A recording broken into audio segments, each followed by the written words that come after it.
Glória a Deus. Quero saudar a todos com a paz do Senhor. Amém?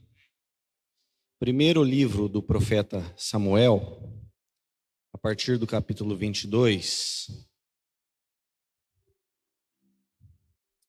Primeiro livro do profeta Samuel,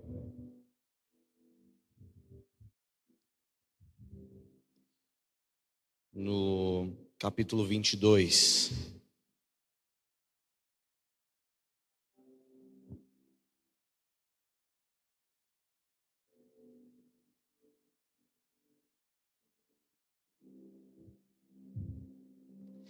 Primeiro versículo diz assim: Então Davi se retirou dali e escapou para a caverna de Adulão. E ouviram-no seus irmãos e toda a casa de seu pai, e desceram ali para ele, Davi, no caso. E ajuntou-se a ele todo homem que se achava em aperto, e todo homem endividado, e todo homem de espírito desgostoso. E ele se fez chefe deles. E eram com ele uns 400 homens. E foi-se Davi dali a Mispa dos Moabitas, e disse ao rei dos Moabitas: Deixe estar meu pai e minha mãe convosco, até que saiba o que Deus há de fazer de mim. E trouxe-os perante o rei dos Moabitas, e ficaram com ele todos os dias que Davi esteve no lugar forte. Amém? Esse trecho, nós estamos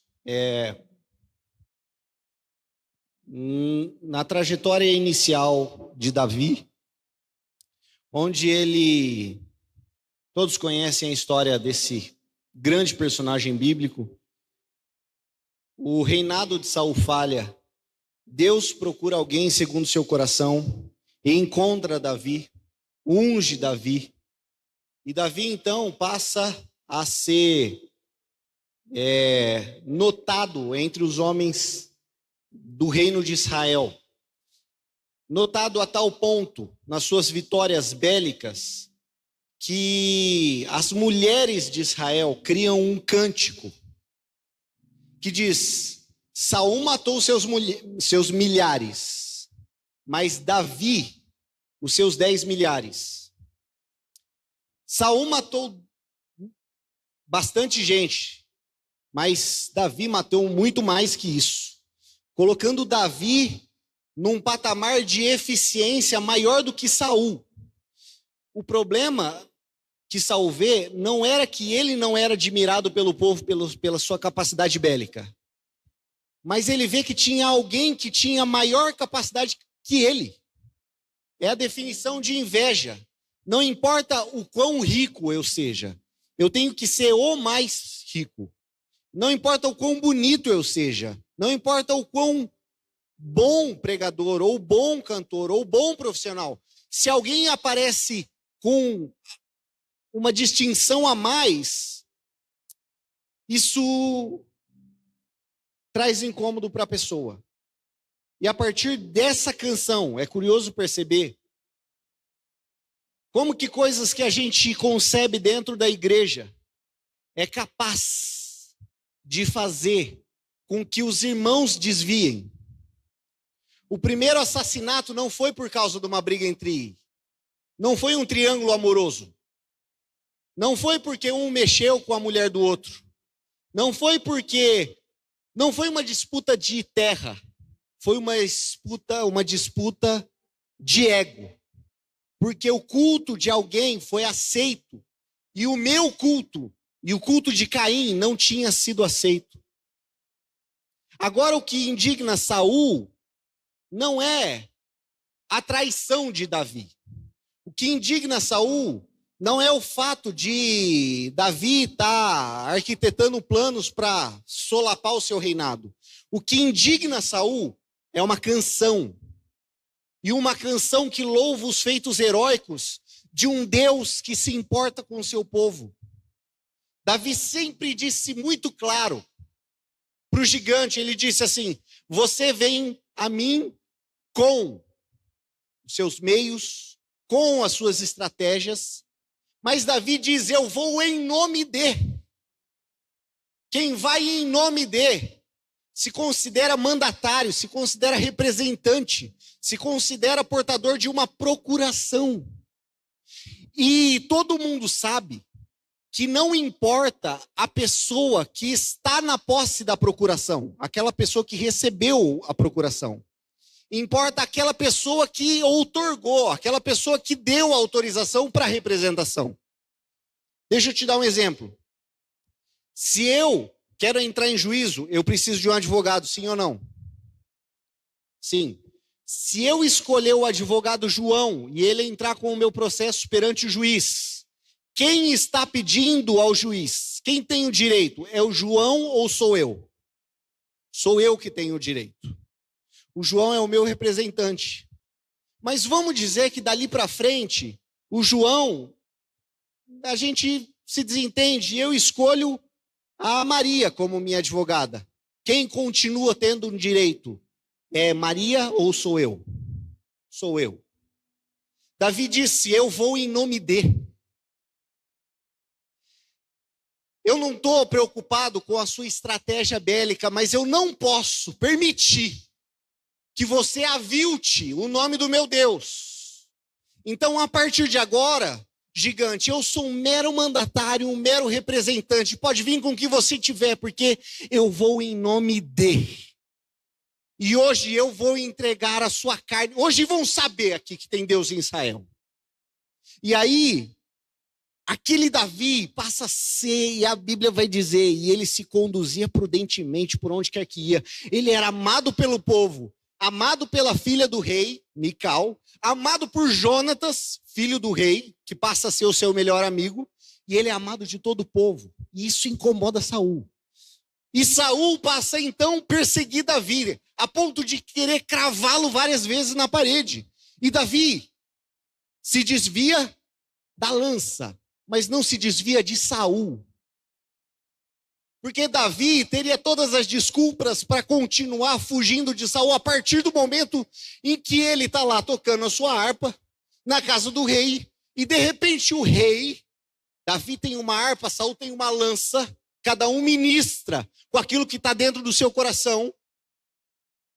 Saul era um rei que uma vez profetizou, mas Davi era um profeta que reinava. Então Davi está ministrando a Deus na presença de Saul, e Saul está tentando acabar com isso. E tenta cravar duas vezes. Imagina só, se eu tivesse o dom de tocar esse piano e alguém me tacasse uma sapata, e eu percebesse que ele fosse passar a mão no sapato de novo, meu amigo, eu sou obeso. Mas ele não ia mais me pegar no horizonte. Por quê? Porque eu ia fugir. E aí, não acontece isso com Davi. A Bíblia diz que Davi vai novamente quando o espírito incomoda Saul. Olha lá Davi de novo tocando. Fala, mas o cara tentou te matar. Davi poderia nos dizer nessa noite, Saul se desviou do propósito, mas eu não vou me desviar do meu. Porque aquilo que fazem com os outros, amém. O problema é o que eu faço com o meu propósito quando os outros tentam me cravar na parede. E aí, então, o que acontece? Davi chega ao momento em que a situação fica insustentável. Ele desce por uma parede, ele desce por uma corda. Essa fuga patrocinada por Mical. Desce. E aí ele foge. E aí ele entra numa caverna. E aí aqui a gente teria um material para uma pregação totalmente ufanista. Não que isso estivesse errado, mas não é o que eu quero transmitir nessa noite. Presta atenção nessa biografia. Um homem íntegro que se procede com total prudência na presença do rei, na presença do povo e perante Deus. Um homem vitorioso nas suas batalhas, que foge injustamente por uma perseguição a que ele não deu causa. E agora um homem fugitivo que entra numa caverna, e aí a Bíblia vai dizer que lá na caverna, o pessoal vai até ele e passa. 400 homens, a elite, não, a escória. E a Bíblia diz que Davi se faz chefe deles. Que liderança. A gente olha para isso e fala, meu Deus, me dá a unha desse homem. Às vezes a gente não consegue, ele pega os 400 homens mais... Ele pega os 400 fugitivos de Israel. Ele pega os homens endividados, aqueles que estavam perseguidos pelas dívidas que possuíam. E detalhe, na época você respondia com tudo o que tinha, com tudo o que tinha e até com aquilo que era. Você respondia com o seu próprio corpo pelas suas dívidas. Devedor, na época, não tinha massagem. Devedor, na época, não tinha folga.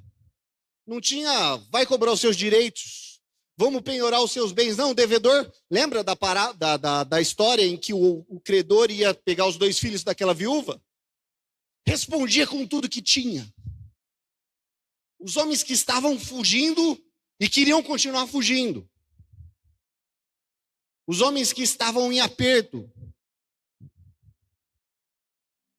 Os homens que estavam sendo perseguidos.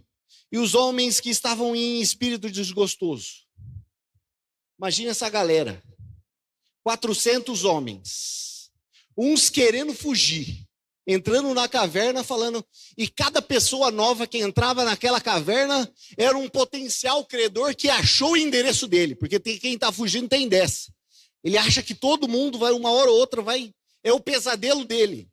Então, dentro daquela caverna, ele está...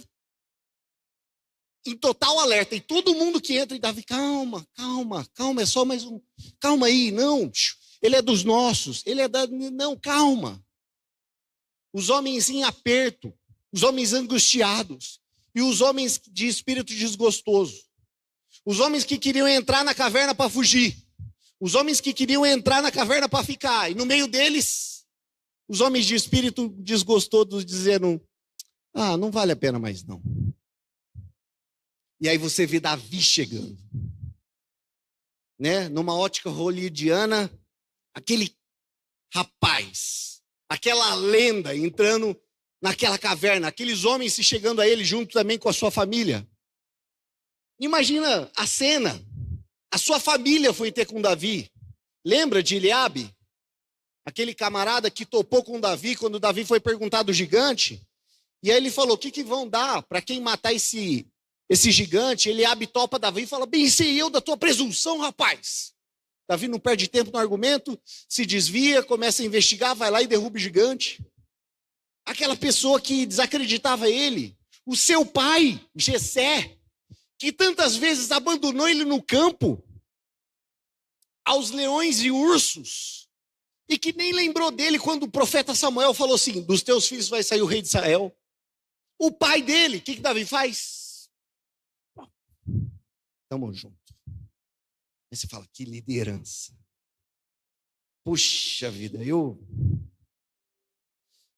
felizmente, muito felizmente, o Espírito Santo coloca na Bíblia um trecho, um outro capítulo que nos dá um outro jogo de câmera desse filme que eu estou narrando.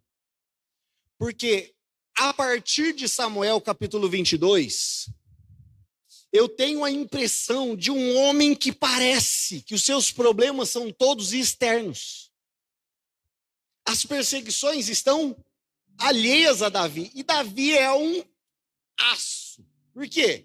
Porque ele vai, ele foge, ele pega, ele vai, ele lidera e ele consegue conciliar os endividados, os angustiados, os homens que estão em aperto, os homens que estão em angústia. Ele consegue conciliar os irmãos, ele consegue cuidar dos pais e da mãe. Ele vai aos reis dos Moabitas, que eram já inimigos históricos de Israel, consegue fazer um conchavo político para deixar os pais sendo cuidados na casa real de Moabe, e aí ele vai, mas não fica lá porque Deus o avisa para não ficar lá. Então, é uma progressão que nos dá inveja.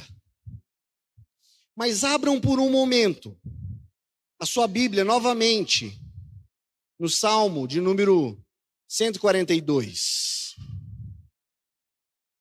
Salmo 142.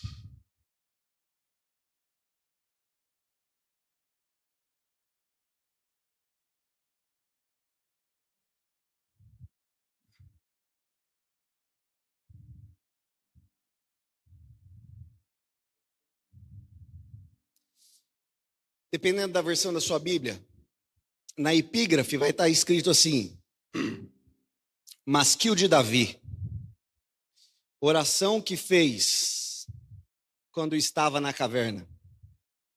Aí ele começa: com a minha voz clamei ao Senhor, com a minha voz ao Senhor supliquei, derramei a minha queixa perante a sua face, eu lhe expus a minha angústia. Quando o meu espírito estava angustiado em mim, então conhecestes a minha vereda. No caminho que eu andava, ocultaram um laço. Olhei para a minha direita, para a minha mão direita, para a minha destra, e vi, mas não havia quem me conhecesse. Refúgio me faltou. Ninguém cuidou da minha alma. A ti, ó Senhor, clamei e disse: Tu és o meu refúgio e a minha porção na terra dos viventes. Atende o meu clamor, porque eu estou muito abatido. Livra-me dos meus perseguidores, porque são mais fortes do que eu. Tira a minha alma da prisão, para que eu louve o teu nome. Os justos me rodearão, pois me fizeste bem. Aí você tem acesso, em Samuel 22 é a reportagem. Em Salmo 142 nós temos a biografia. Samuel 22, o narrador é externo. Se nós fôssemos falar o Samuel capítulo 22, nós estamos diante da manchete de jornal. Davi foge para a caverna de Adulão. Fontes seguras do nosso jornal descobriram que o rei ungido Davi, perseguido agora por Saul, encontra-se na região da caverna de Adulão. Fontes também seguras nos garantiram que os seus familiares foram ajudá-los e também que uma série de outras pessoas endividadas estiveram com eles e agora estão sendo lideradas por Davi. É a reportagem.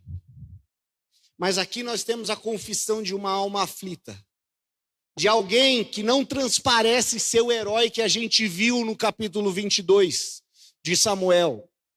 Nós vemos aqui um homem cheio de feridas e um homem cheio de súplicas, a ponto que ele usa um paralelismo que diz assim, ele fala de 4 maneiras diferentes, que ele fez uma oração, ele fala, com a minha voz clamei ao Senhor, com a minha voz supliquei, derramei a minha queixa perante a sua face, expus-lhe a minha angústia.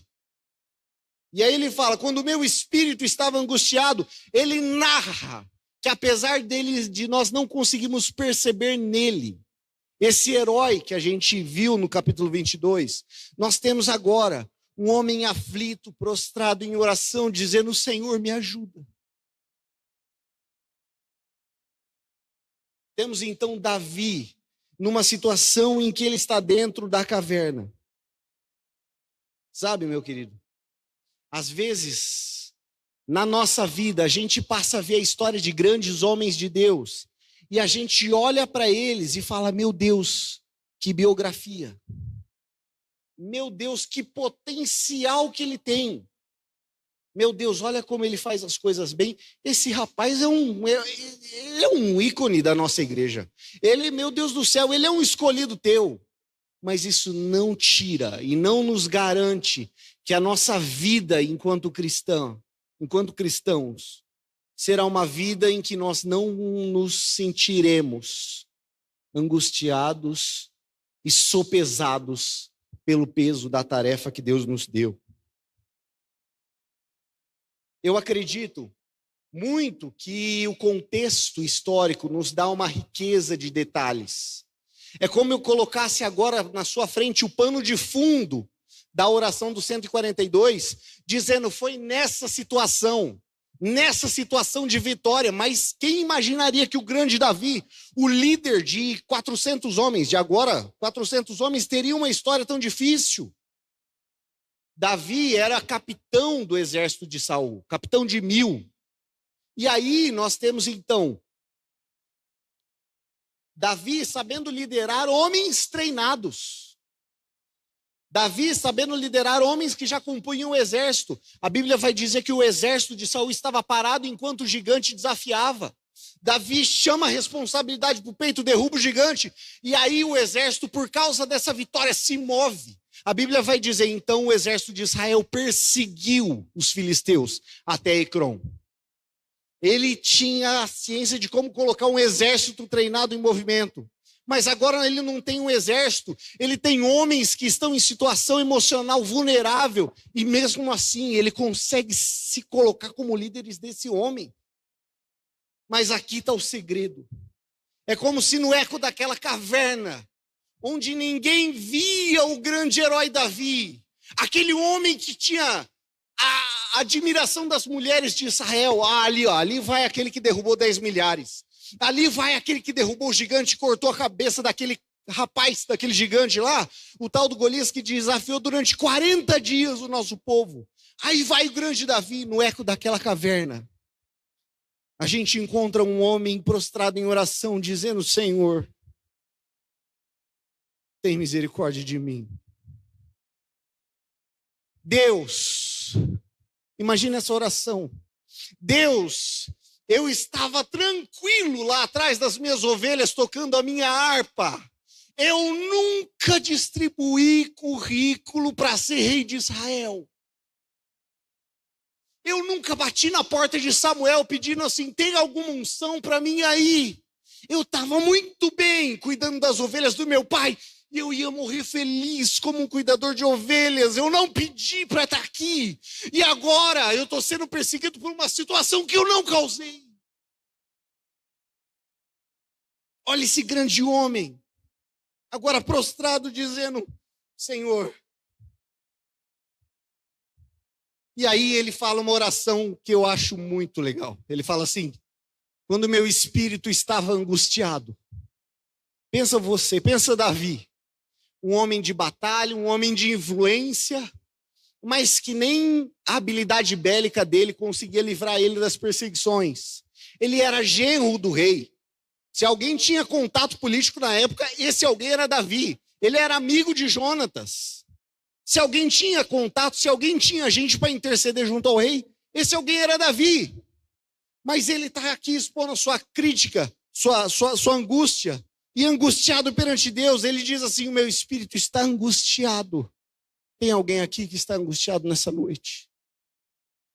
Saiba que Deus não se importa com sua performance. Deus não se importa com aquilo que você desempenha durante o terno e a gravata, ou a saia, ou durante quando você vem aqui durante a igreja. Deus suporta com aquilo que você faz nas suas cavernas. E Deus, nenhuma caverna nesse mundo vai poder barrar a sua oração dos ouvidos do Senhor Deus. Ele fala: não vai dar certo. Ele fala: o meu espírito está angustiado, Deus. Deus, Mical não consegue convencer o pai a parar de me bater. Jonatas não consegue aplacar a ira de Saul. Ninguém consegue deter esse homem. E aí ele fala: e o Senhor fez uma promessa. E aí Davi fala assim: o meu espírito está angustiado. Mas quando ele se dá conta disso, o que ele fala? Quando o meu espírito estava angustiado dentro de mim, o Senhor conhece a minha vereda. É mais ou menos o que ele estava dizendo, é assim: quando eu desanimei dos planos que o Senhor disse para a minha vida, eu confiei que quem sabe o caminho que eu devo seguir é o Senhor. Não tem mais jeito, eu estou dentro de uma caverna, eu estou acuado, vão me pegar. Mas peraí. Eu não vou dizer que não vai dar jeito, o meu espírito está angustiado, mas é o Senhor que sabe o caminho que eu devo seguir. Ah, Jesus, a Bíblia diz: bem sei os pensamentos que tenho sobre vós, pensamentos de bem e não de mal, para que vocês possam alcançar o fim que vocês desejam. E aí, Davi, assim, na estrada que eu estava, me colocaram um laço. É mais ou menos assim: Deus, o meu espírito está abatido, a minha cabeça está baixa, e mesmo que eu conhecesse a minha vereda, Eu não poderia seguir por ela, sabe por quê? Porque só o Senhor conhece os laços que estão na estrada.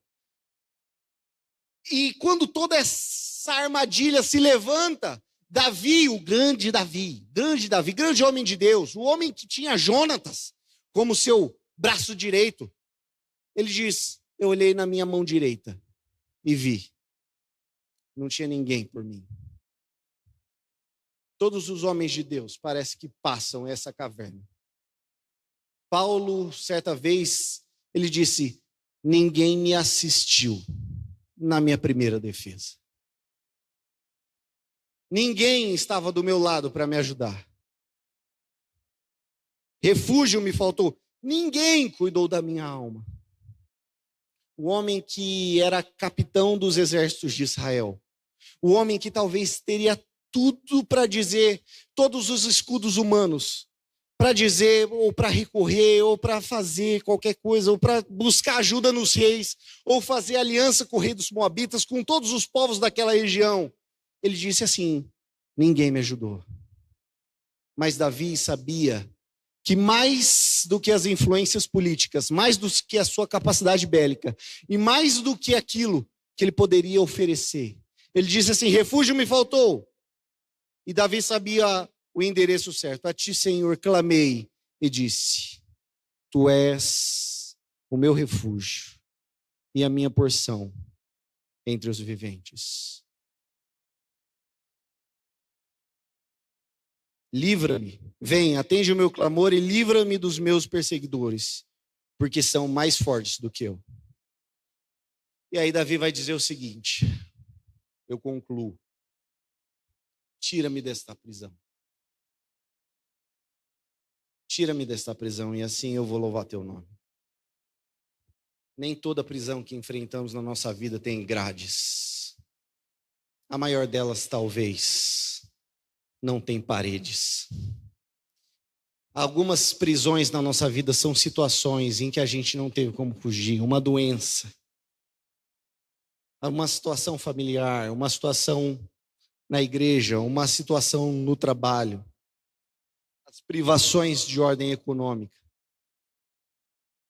Mas Davi diz assim: livra-me desta prisão, e assim eu vou louvar teu nome. Parece que Davi já está enxergando o raiar de uma nova esperança. Senhor, me livra. Eu tenho um cântico engasgado na minha garganta que eu vou cantar no dia que o Senhor me tirar dessa situação.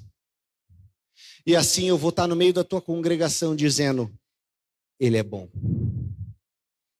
Eu passei por cavernas, mas Ele é bom. Eu passei por perseguições, mas Ele é bom.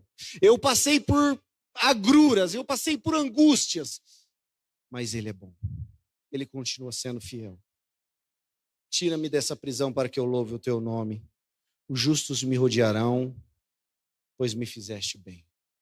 Você poderia se colocar de pé nessa noite? Vocês já ouviram muitas vezes essa canção que o coral vai entoar agora. E eu gostaria que, se você quisesse cantar esse hino como uma oração ao Senhor, vem aqui na frente e nós vamos orar ao Senhor enquanto o coral adora com o Salmo 142. Mas nós não vamos ficar só no Salmo 142. A gente vai antecipar o pleito de Davi e a gente vai cantar que o Senhor é fiel, amém? Se você quiser, fica à vontade.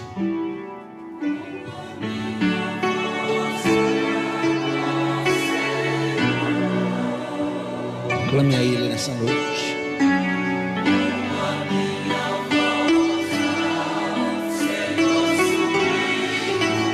Você está diante dele nessa noite. Aleluia. Exponha a sua aflição, abra o seu coração, rasgue a sua alma. Aleluia. Aleluia, Jesus.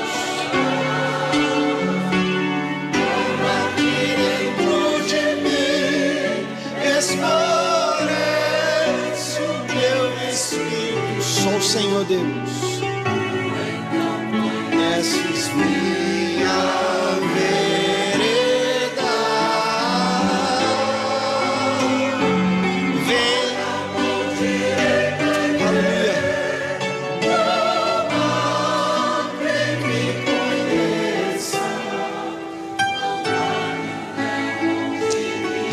Jesus.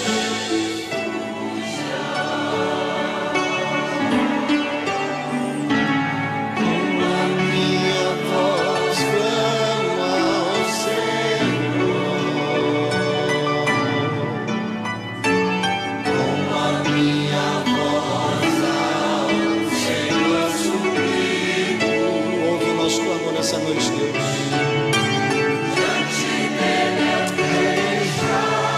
Tem misericórdia de nós. Tem misericórdia de nós, Jesus. Diante dele exponho a minha aflição.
Corações nessa noite, Deus. Aleluia, Jesus. Derrama da tua graça e do teu consolo, Pai. Derrama do teu Espírito Santo sobre aqueles que estão em cavernas, Deus. Aleluia, Deus.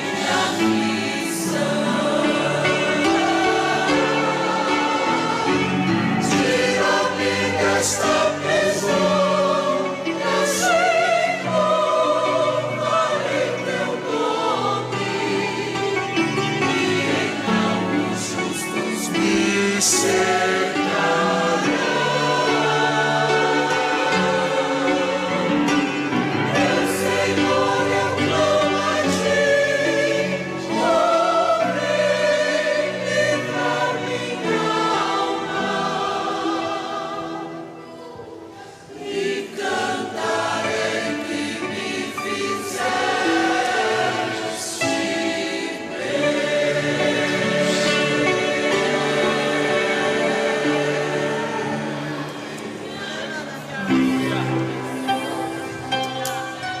Vamos cantar que Ele é fiel agora?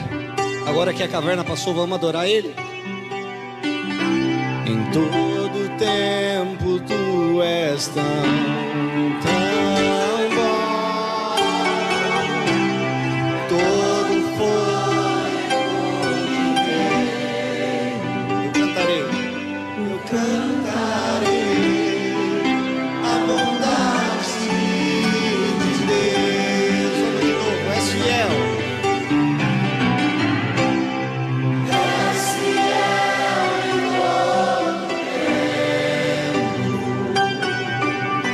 Tempo, Senhor, tu és fiel. Todo tempo tu és tão bom.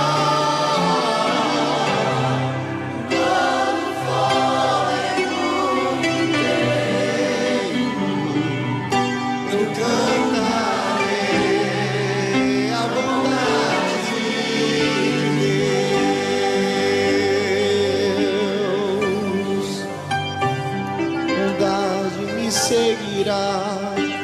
Me seguirá, Senhor.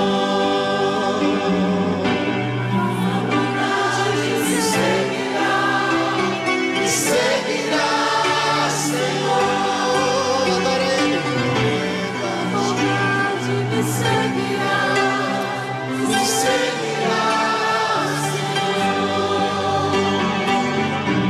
A bondade me seguirá.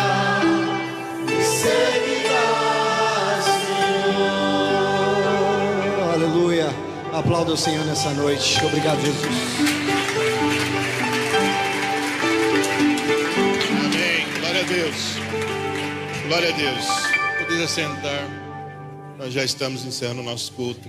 Tudo já foi falado. Tudo já foi declarado para nós. Que você fique sempre com essa palavra.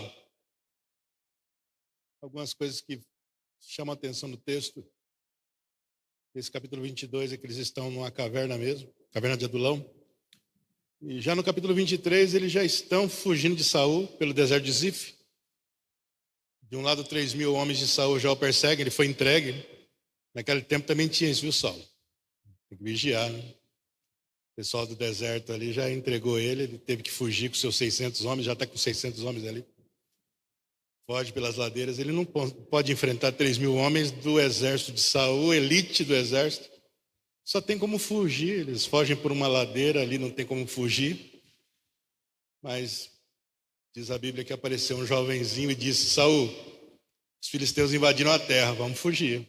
O senhor tem que voltar para liderar o exército. Davi está de longe e percebe tudo que Deus faz. E ele disse: Selah Hamalecote. Deus é o meu livramento, a minha pedra de livramento. Essa palavra é linda para nós. Que você sempre fique com essa palavra. Que tem muita gente desgostosa, sofrida.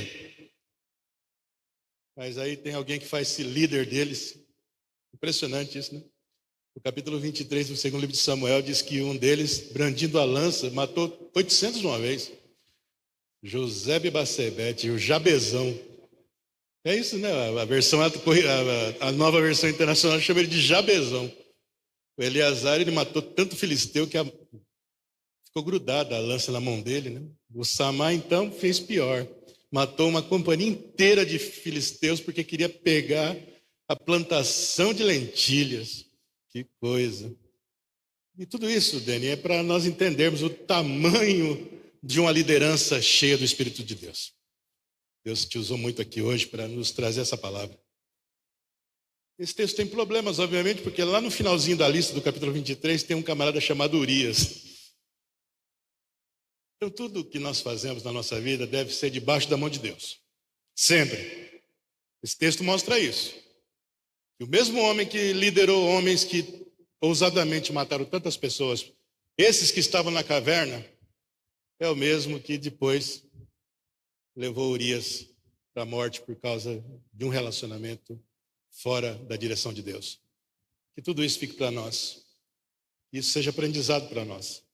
Que nunca devemos deixar de vigiar e guardar os mandamentos do Senhor. Que até mesmo alguém que é um símbolo de Cristo na Bíblia, Davi é um tipo de Cristo, ele também era um tipo imperfeito, que precisou entender que se nós abaixarmos a nossa guarda, podemos também tropeçar. Mas o Senhor nos dá forças nessa noite para continuarmos firmes na batalha e firmes na caminhada. Nos colocamos de pé, vamos encerrar o culto.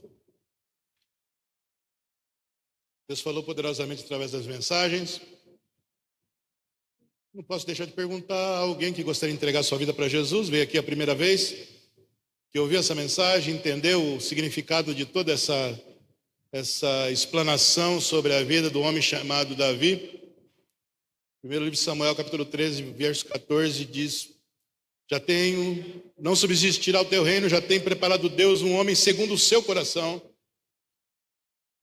Se você ouviu a mensagem, entrou aqui pela primeira vez, eu te convido antes de orar. Você quer entregar sua vida para Jesus nessa noite?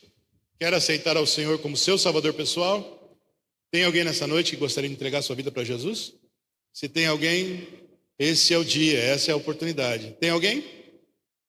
Então nós vamos orar juntos agora. Oramos pela igreja, oramos pelo pastor Elande, oramos para que Deus continue nos dando saúde, muitos problemas de saúde, muitas dificuldades, muitas pessoas sofrendo, problemas de enfermidades, tempos difíceis, tempos trabalhosos. É tempo de nós orarmos juntos. Toda a igreja sempre clamando, pedindo ao Senhor.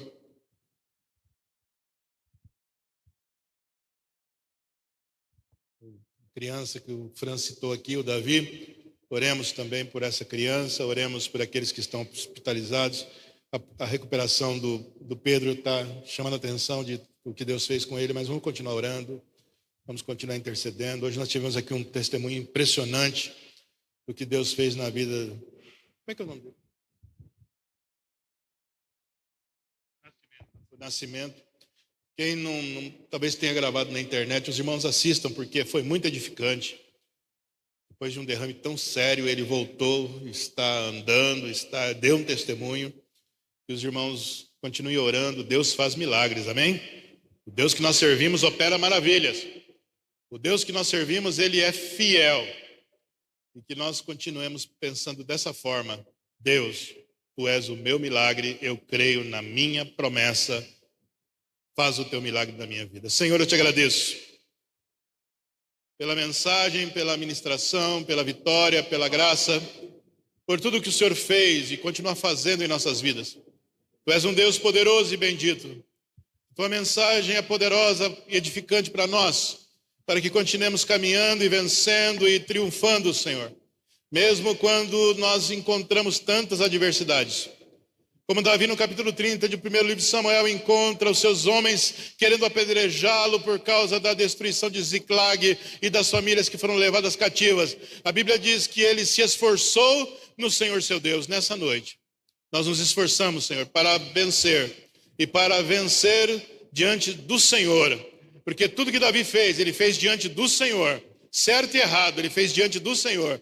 Pai, eu Te agradeço pela vitória, eu Te agradeço pela bênção. Oro pelo pastor dessa casa, pela liderança, pela vitória da igreja do Senhor, pelos enfermos. Que o Senhor toque neste momento com mão forte e conceda, Pai querido, a cura. Tu és o Deus Todo-Poderoso, Tu és o Deus da providência. Eu creio, ó Pai, no milagre, eu creio na ação do Teu Espírito sobre a igreja do Senhor. Continue salvando, batizando no Espírito Santo, livrando e dando graça aos Teus servos para triunfarmos e vencermos em o nome de Jesus. Amém. Que a graça de nosso Senhor Jesus Cristo, o grande amor de Deus e a comunhão e consolação do Espírito Santo seja com todos. Todos digam amém.